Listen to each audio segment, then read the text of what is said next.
Hello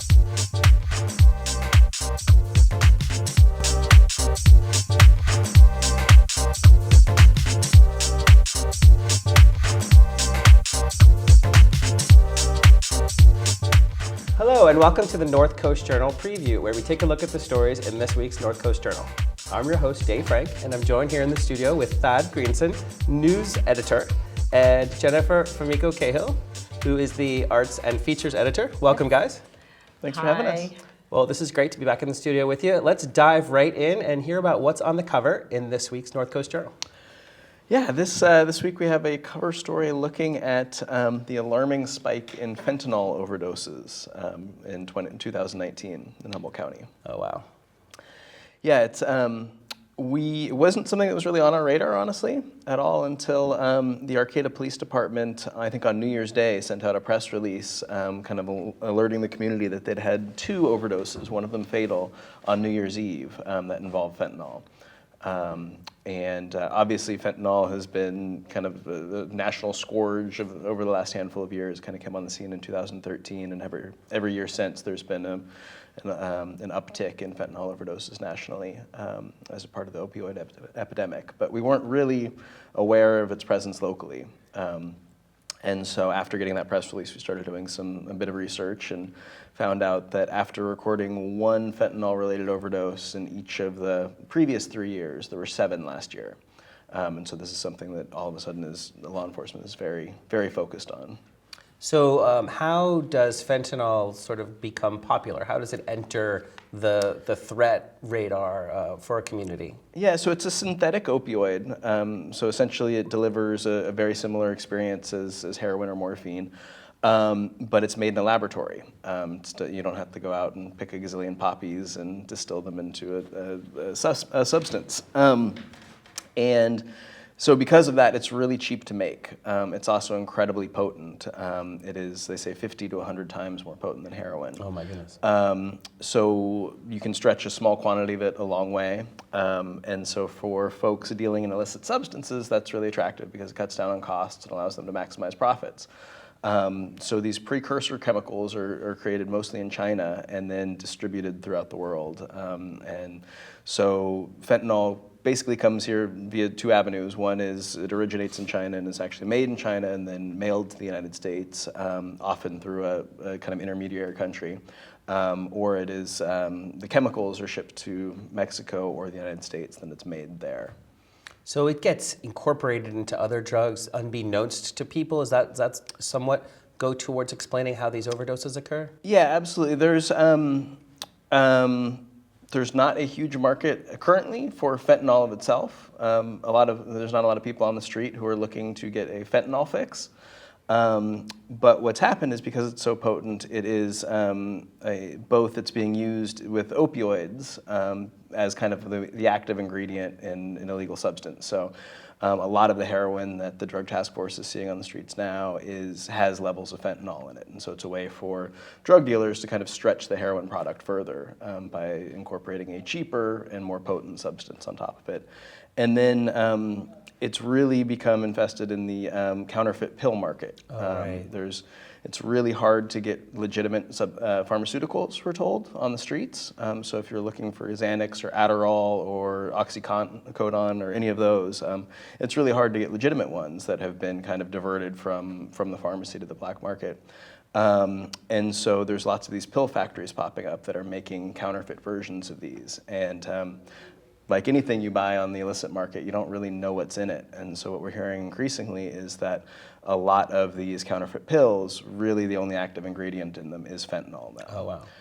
And that is especially dangerous because you have people who aren't really looking for an opioid. They're looking for Xanax or a benzodiazepine or something else. And what they're getting is an opiate, and they don't have a built-up tolerance for it. And as with anything, again, in the counterfeit or illicit markets, the dosages fluctuate wildly. So you have somebody who's expecting to get one thing with a certain kind of effect, and they get a opioid with a much stronger and different effect, and their body hasn't developed a tolerance to it. So you could see how this would impact people sort of like who are expecting, say, one product, they're getting something else. Is there any public health warning or outreach message from people you spoke with in our community? Yeah, I mean, the simplest message is that you never know what you're getting in an illicit transaction. So whether you think you're buying cocaine or heroin or pills, you don't really know what those are. I don't know that this made it in the story, but there are home drug testing kits you can make and or that you can buy online, and they have some level of accuracy of determining what the actual substances are in a pill or a powder. But the main message is, yeah, you just be very leery because you don't know what you're getting. And then naloxone, which is the opioid overdose reversal medication, has become more and more available. And kind of what was harped on by officials is, when in doubt, administer naloxone. Mm-hmm. It's an inhalant, so you can spray it in somebody's nose. And there's no harm in administering naloxone if somebody is overdosing on something that's not an opioid. Well, but if it is an opioid, it really has a chance of bringing them back. So don't say, oh, I know he just took 5 Xanax pills. There's no point in giving naloxone. Say, when in doubt, administer naloxone. Tainted drug could be the potential cause here. And then when in doubt, be willing to call for help, right? Absolutely, yeah. In all of these cases, minutes matter. Do not, wait and hope somebody snaps out of it. Call the police. Lieutenant Todd Dockweiler at APD was very clear with us that when they're responding to an overdose call, they're not looking to make possession arrests. They're not there in kind of that law enforcement capacity. It's a medical aid call, and they want to get that person help. Well, excellent. I'm looking forward to reading it and learning more about it. Yeah. Thanks. How about you, Jennifer? What's going on the arts and features beat this week? We have a very busy music section, so you should definitely look at that because we're back in the full swing. Everybody's done with their January staying at home thing. So definitely check out the set list and the grid for music events. But for those of you who are planning to stay home, I have some very serious advice for you, and that is bake a cake. Right on. Okay. I have a recipe in this week's paper that is about baking a really, really simple cake. And I know not everybody's a baker, and it's this common thing that we say that baking is science. Right. And it absolutely is science. Chemistry. Yes, but so is potato salad. Potato salad is also science. Yeah.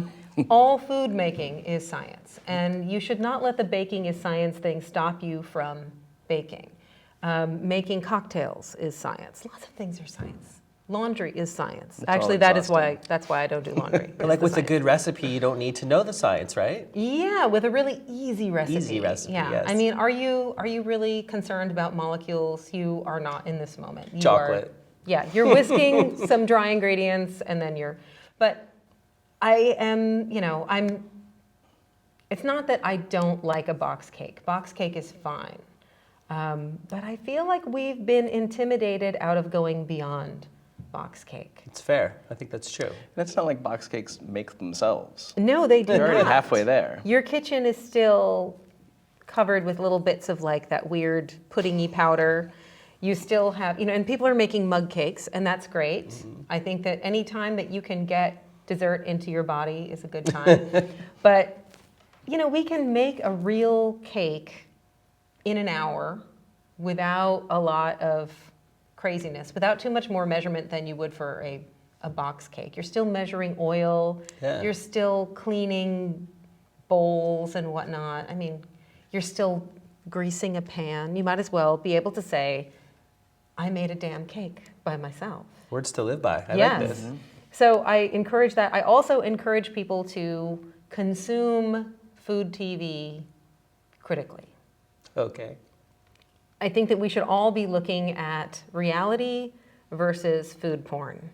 Just like all other things, reality is not the same as reality TV. And so when you are watching the Great British Baking Show or Cake Boss or whatever, what's the one where they bake and they make the big crazy cakes covered in, I can't remember the name of it. Yeah, I can't either. But there are all these shows where people are baking these insane monstrosities that, look like a city bus or God knows what. Not every cake is that. Right. Some cakes can just be like an unfrosted snack cake that you just eat like you would a ho-ho, except that you made it and you Right. can brag about it and you can bring it into the office and share it with people who are going to be more willing to forgive your mistakes Sharing because is you caring. brought cake. Yeah, sharing is caring, and people love cake, like you People said. do love cake. My background is actually in poetry writing. That's where my original training was. And I can tell you that if you walk into a party or even just a, one-on-one visit with a friend, if you bring them a poem about, say, the death of your father or a cake, you're going to have a better time with the cake. That's where you were going with that. Yes, I have done both Right. creative endeavors, and I can tell you that both are fulfilling creatively, both are relaxing and meditative, and only one of them makes people more comfortable when you get there, and that's cake. Yeah, it's like the universal currency. Yeah, and people will put up with you. People will deal with your baggage because you've brought cake. Plus, simple cake recipe might be like a gateway to more complicated things down the road. That's true. Develop confidence. Once Training you've got wheels. the confidence. And the other thing is if you make a cake and it doesn't come out well, it's still cake. Right. You can still eat it. Throw ice cream on it. Nice. If it breaks when it comes out of the pan, just whip cream over it and call it good. I like the way you think. Yes, eat the cake. Fantastic. All right, guys. Well, the North Coast Journal is on newsstands now. Pick up a copy, stay informed, and you guys will look forward to seeing you again next week. Thanks a lot. Thank you for having us.